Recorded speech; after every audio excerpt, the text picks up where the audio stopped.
Heart disease is the #1 cause of death in the United States. You can look at heart disease and compare that number, and then you can take all kinds of cancers, combine them, and not reach the amount of people that die of heart disease. So, when we look at heart disease, what really is, takes the lives is cardiac arrest. And we know that over 400,000 people will die every year of a sudden cardiac arrest, which is, if you do the math, that's greater than 1,000 people per day. I know 5 years ago, Bob Williams walked into my office and said, you still doing fire drills? Yeah. How many fires you had? Well, 30-some years, never had a fire.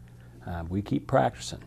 And then we started talking about sudden cardiac arrest, and obviously it hits very close to home with me, personally and with my family. It is a disease that does not discriminate against anyone. It does not matter how old you are, what race you are, your gender.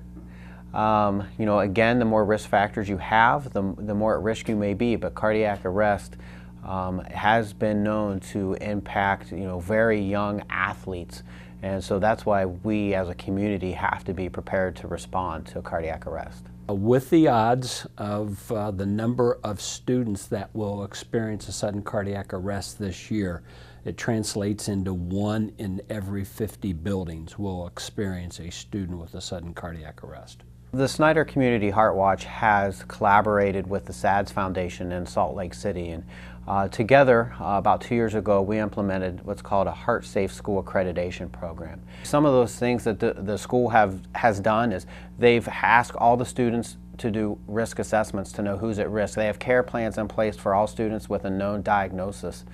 They have AEDs unlocked in the correct location so they can be retrieved as quickly as possible. They have the required number of staff trained in CPR. Their students are all trained in CPR. They're doing cardiac arrest awareness campaigns on a yearly basis. And most importantly, they're doing medical emergency drills so that if an event did happen, they would know how to respond.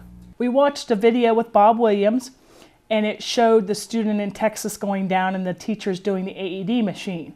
And when they shared with us that could happen in 1 in 50 high schools, I started thinking, we do all these drills that may never happen, hopefully never happen in our buildings, but what if a staff member or what if a student went down in my building? It really wasn't a difficult process at all. It was just a matter of completing some training.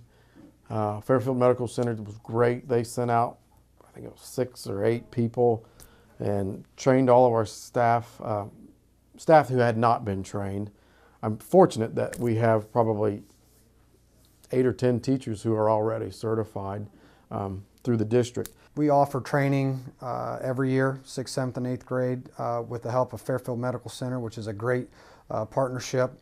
And our current 8th graders now have been trained the last 3 years. It may be a refresher, but just want our kids to feel empowered that if they're ever in a situation to use an AED, or if they're out at a pool or doing a physical activity and one of their friends goes down, that they could perform hands-only CPR. When you walk into that school, that doesn't mean you are less likely to have an event. What that means is that school, you can be assured, that school is more prepared to respond to an event if it would occur. It gives me a lot of peace of mind that we're prepared, because we never know. And it's one of those things, myself being a stroke victim survivor, I had no idea the night I had my stroke this was going to happen. And if something like that had happened at school, it's reassuring for myself and everyone that we call a medical emergency drill. One of the things you always want your school to be known as is a safe place for kids. And I just think that this reinforces that Thomas Ewing is a place that parents and community and faculty feel safe coming, and it just helps support that. When you look at the statistics at how many people have heart attacks or some type of cardiac arrest each year, it's common sense. Yeah, more people should be trained on this just to save more lives. It's just a matter of compressions, and you can keep somebody alive just doing that. I would just encourage all schools to become accredited. It's not that hard. I have offered I will help any school do that. I have talked to schools throughout the state. I've even talked to schools in other states that are looking at us, Lancaster City Schools, as the example to what they need to do to keep their kids safe.